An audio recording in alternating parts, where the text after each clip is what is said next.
Yeah, unless you want to overrule it.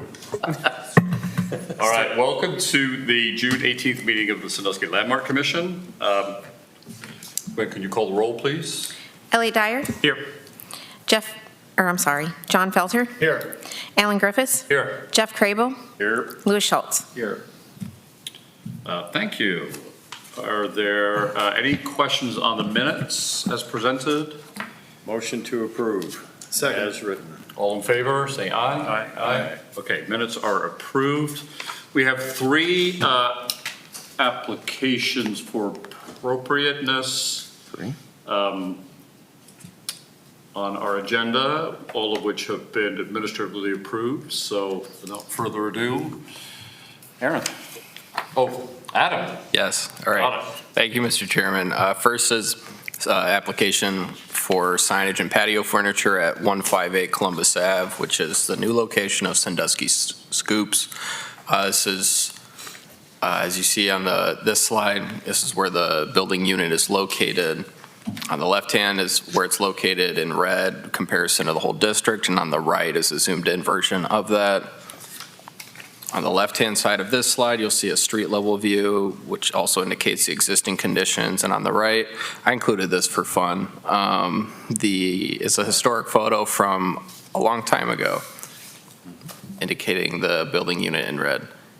So the first element, signage, there's three signs. Proposed signage is indicated on that map, where relative to the parcel from a top-down perspective. Signage is, we can see indicated A, B, and C. Okay. A is one new double-sided 6.75 square foot blade sign. This is the sign, I don't believe it's up yet. The window decals are up, but so this is a rendering of the sign at appropriate distance from the new sidewalk. This is the second out of three signs. This is a window decal, and then the same thing for here. You can see it's indicated, and if you've driven by, you might have seen it already. So staff analysis, the background of the blade sign and all proposed window signage is appropriate and creates a cohesive visual design. All signage is pedestrian in scale and illumination was not proposed. Therefore, all aspects of the proposed signage would be consistent with the design guidelines and would be well balanced with the existing historic facade. Patio furniture in front of the same building on the left is proposed, and on the right is actually the final product, which is simple in design and therefore appropriate, well balanced, and in accordance with the design guidelines. Together, the furniture and signage will enhance the character of the surrounding area in a manner consistent with the design guidelines. As such, on 5/27/2025, staff granted an administratively approved certificate of appropriateness for both the signage and patio at this location. We appreciate the bringing of another dessert food amenity to downtown. Great, thank you. I noticed you jumped to the second one. Are we still doing the one for 145 Columbus Ave? Second following. It's on the agenda. Okay. Yeah, both, it was the signage and the furniture for the same address, 158 Columbus Ave. Yeah, I'm just saying on our agenda, we had 145 Columbus Ave It says 145. first, but if we're, as long as we're going to get to it, I'm just making sure. Any questions on 145, 158. 158 Columbus Thank you. Ave on Scoops? No? Okay. All right, next, please. Okay. Next is 202 Columbus Ave, Small City Tap House. Application was submitted by Catien LLC for property it owns at that address to add patio furniture outside. Here's an aerial view of the parcel. Left-hand side is within the district, south central portion. And then this Small City Tap House is comprised of two historic buildings. On the north side is the old Stones Block building. On the south is, it's just listed as 216 to 220 Columbus Ave building. Here's what it looked like from the street a few weeks ago. So the proposed patio placement, as you'll see on this slide in yellow, was to potentially include the East Market Street elevation as well, but ended up just on the Columbus Ave elevation. This black, modest, simple furniture believe it's some type of metal, maybe aluminum, is what is out there right now and what was proposed to us before they placed it. Staff analysis, the location of the patio is appropriate. The design of the furniture is modest and simple. Therefore, it'll be well balanced with this existing historic facade. On 5/9/2025, staff granted an administratively approved certificate of appropriateness for the patio furniture at this location. Staff appreciates the applicant's investment in the building and appropriate contribution of site furnishings to downtown. Any questions? I just have one on fencing. I noticed there's no fencing with this one. Fencing's required for the liquor license outside, is that right, on the patio? If places want to serve in a glass as part of their regular table service, then they have to have fencing around according to Ohio liquor law. Okay. That's my understanding. Yeah. But if they want to serve in a Dora cup, They don't have. they don't have to have fencing. That makes sense? Thank you.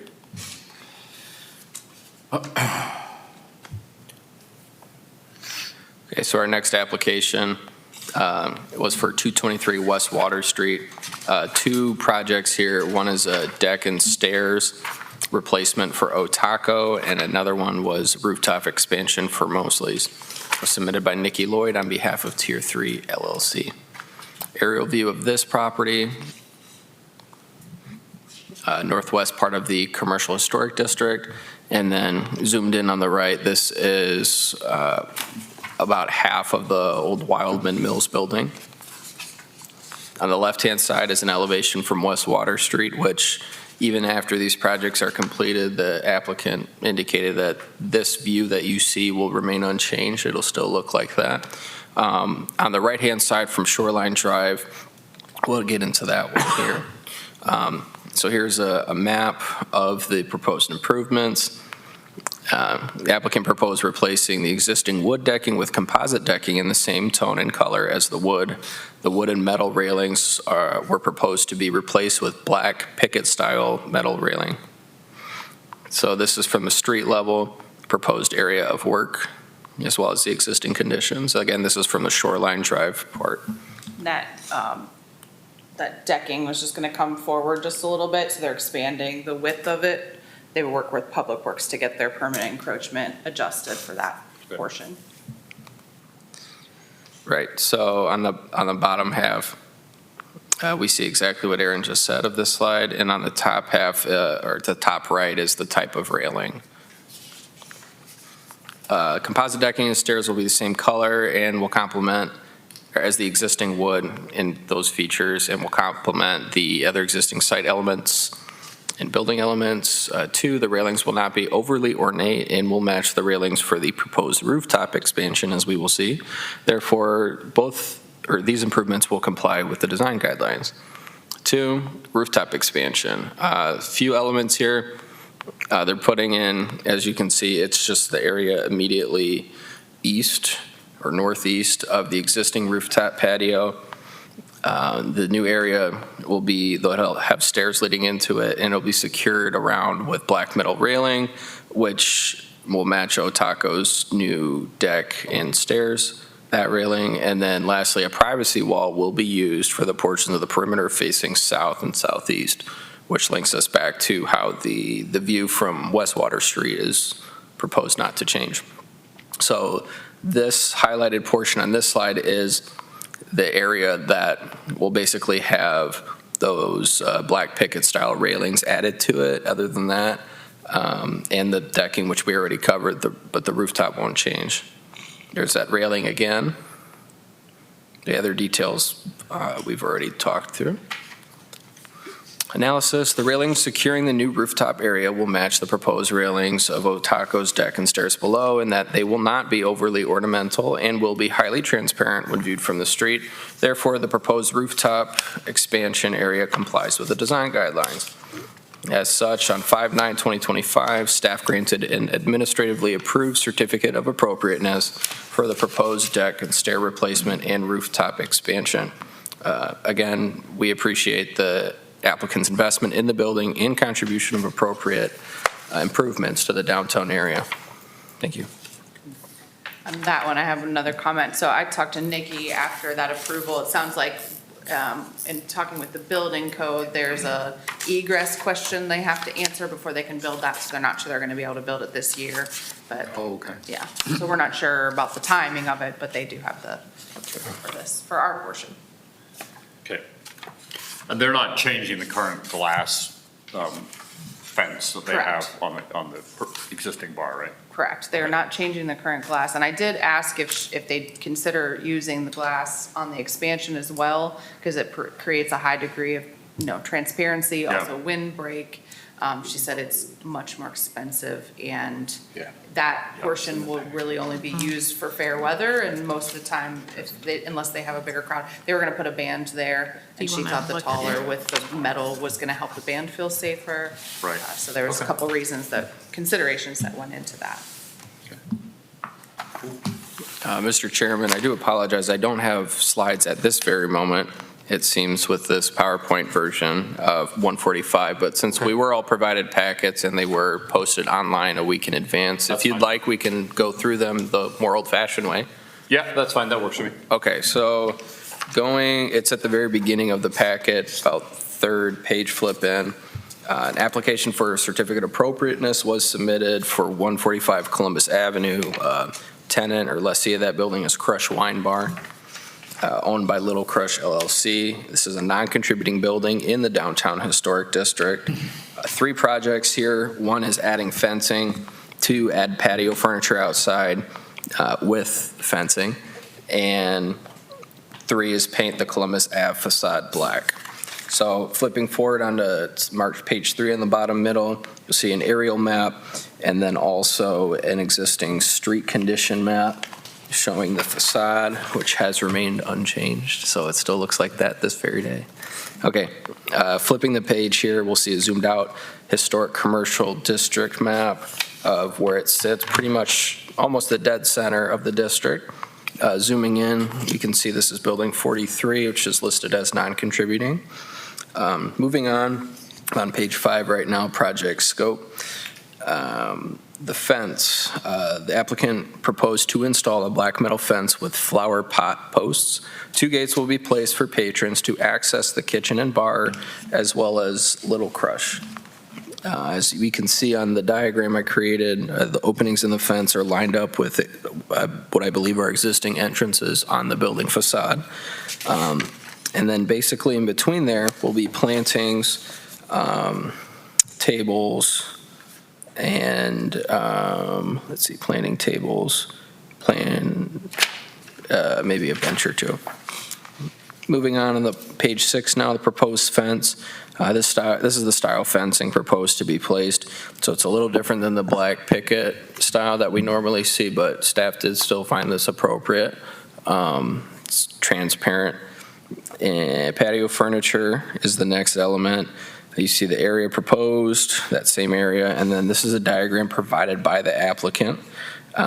Different arrangements of sets of tables and what have you, planters.